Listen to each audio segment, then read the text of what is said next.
Hey, what's good, everybody?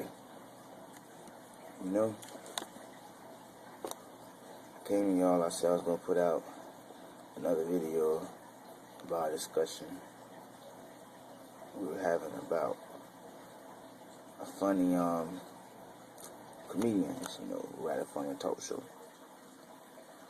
But I was thinking about something that happened to me, and I wanted to share it with y'all to get y'all opinion on what y'all think.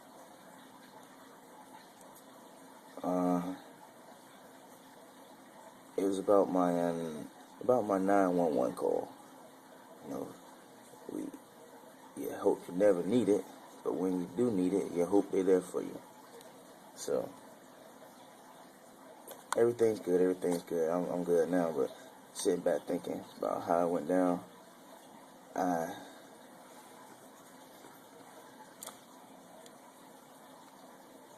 Let me tell you how it happened. All right.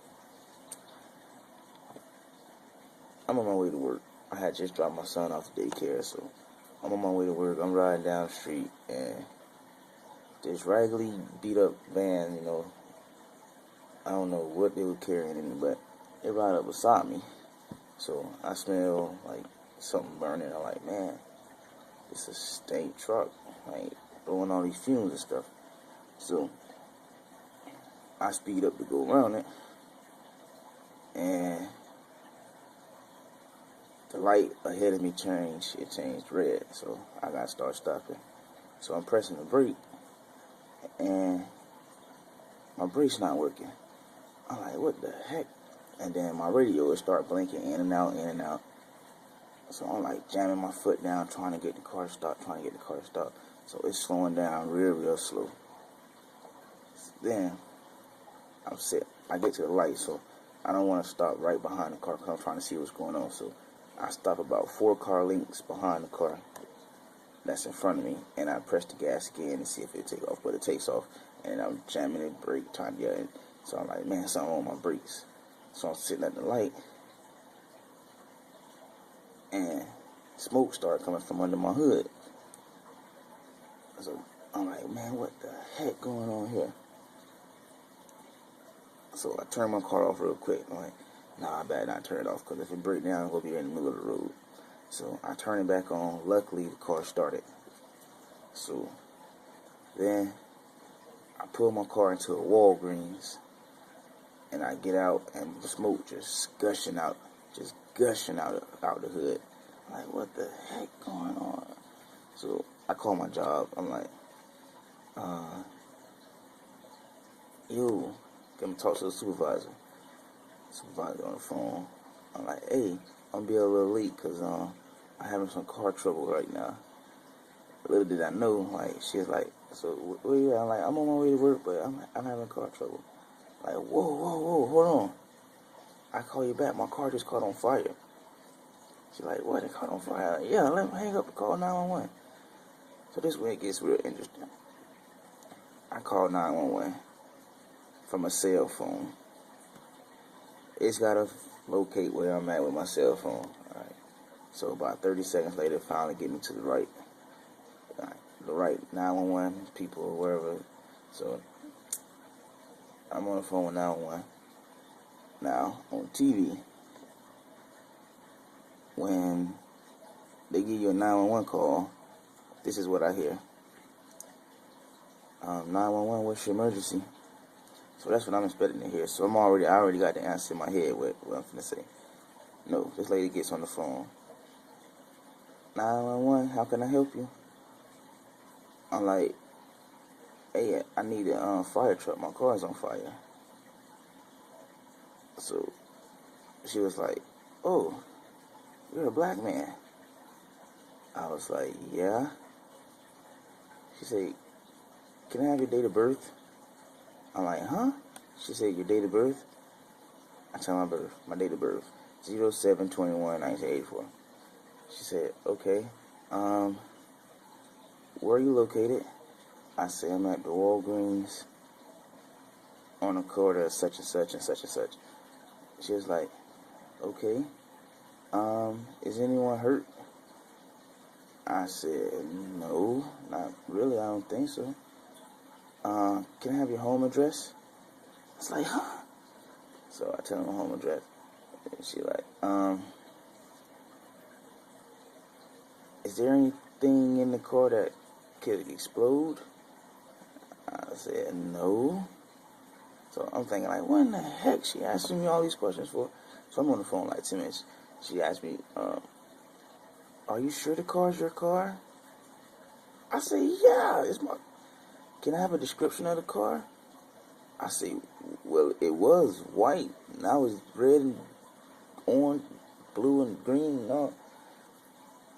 I think she was just thinking of questions off the top of her head. And you sure it's your car? Is there anything stolen in the car? Huh? No, there's nothing stolen in the car. And there's no one that could be hurt. I say no. And then she put me on hold. She said, hold on for a second. So I'm holding. Car, I'm just sitting there.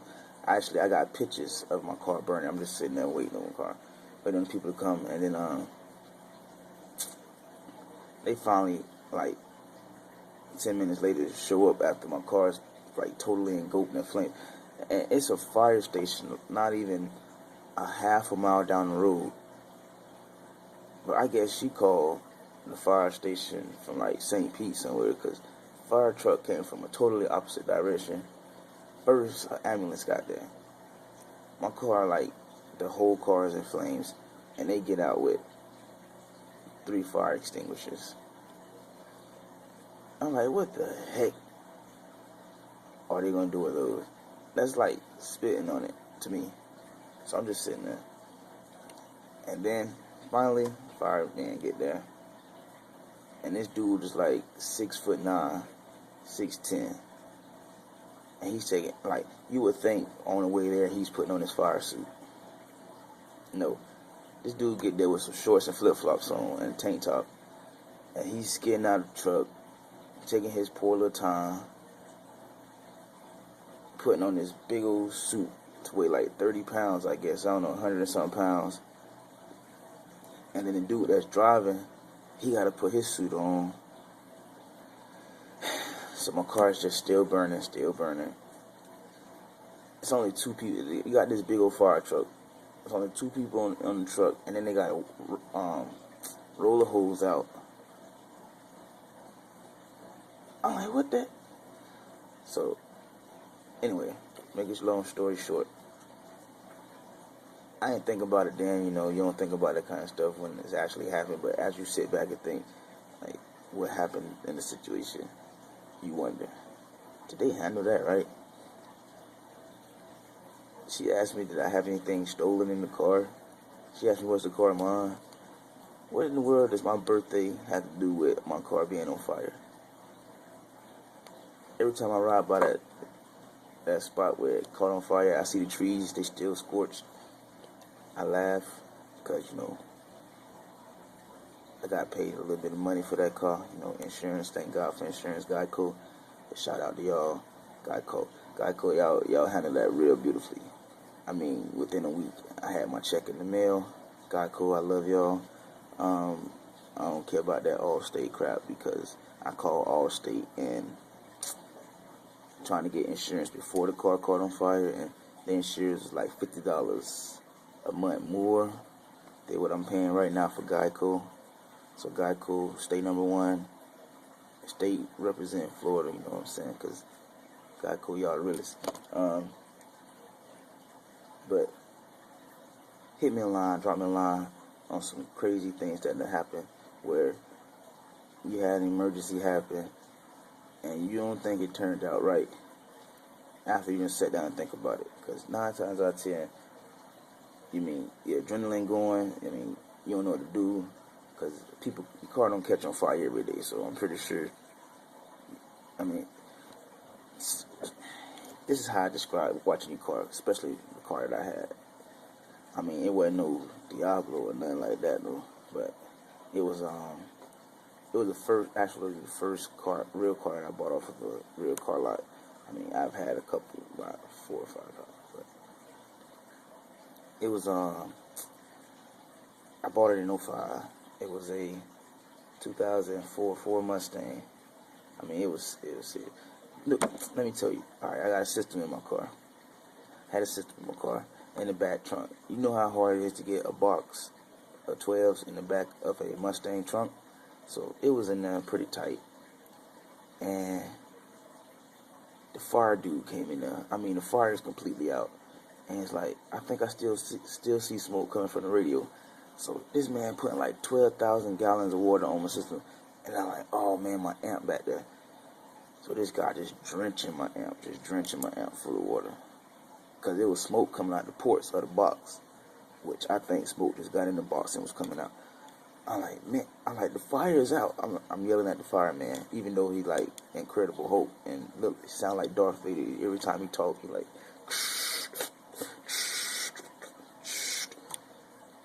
I thought he was having an asthma attack and thing, because it was hot out there. I was sweating. It was like in middle of August, July, some crap like that. But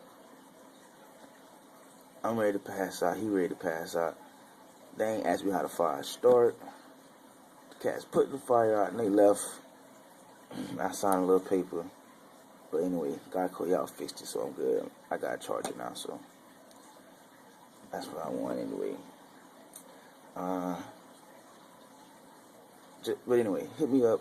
Leave me a message on what y'all think could have happened differently, or something crazy happened to you where you had to get some help, and the things they put you through when you need some help. But anyway, I'm gonna hit y'all up later. But we is gonna have that discussion, because I want to know what y'all think about people that's being funny and some crazy shows that used to come on or don't come on anymore, because like I said, I'm tired of this reality TV. I found myself watching Hell's Kitchen.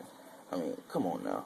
I remember when shows used to come on back to back every day of the week. Something funny was on. Fresh Prince. Martin used to come on. Family Matters. TGIF. Nah, couldn't wait to get home. TGIF. I remember Snick, when Nickelodeon was one channel. They had Snick at nighttime on for the kids with all that, and Kenan and Kel. Come on now. Now we got all these fake, stupid boy band groups. I got a son, so you know, every now and then I walk in his room with leave the TV on Nickelodeon or something like that, Nick Jr. And all these shows about the same thing. Some kids trying to get a record deal. Come on now. Let's be original. Let's change it up. What is it? iCarly. Come on now. What is this? Come on now. Give me something that I can watch. But anyway, hit me up with some crazy story that you done had, and we'll discuss next time. Some shows, some comedians, all kind of crazy stuff that I feel is funny.